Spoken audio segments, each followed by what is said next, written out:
Good day, everyone. We are Group 1 and we are here today at Barangay Tacoling together with Mrs. Kay Pontino and her son, Castiel Pontino, to conduct our research interview. So the first question is, how did your child learn Tagalog? Castiel learned Tagalog when his cousins went home from Manila and of course at school. The second question is, how did the child learn English?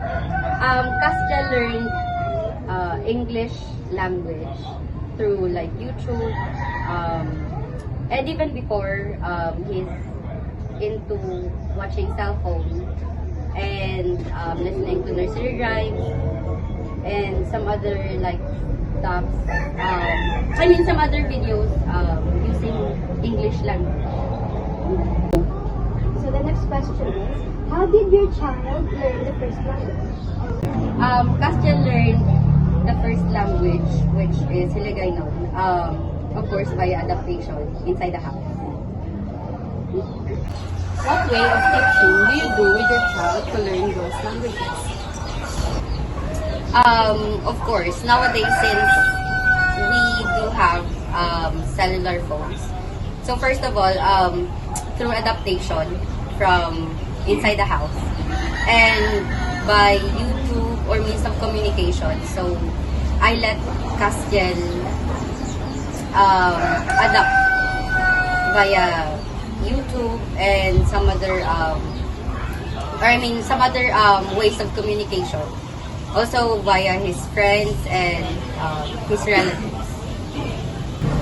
The next question is, does the child speak other languages?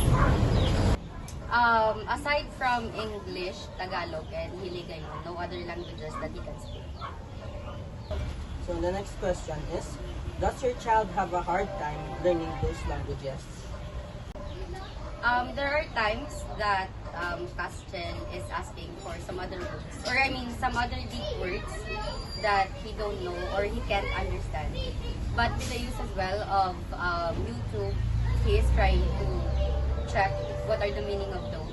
And of course, at school. So if ever that there are a lot of words that he can't understand, he is asking his teacher. So the last question is, does your child communicate clearly with others, including peers and adults? I can say yes.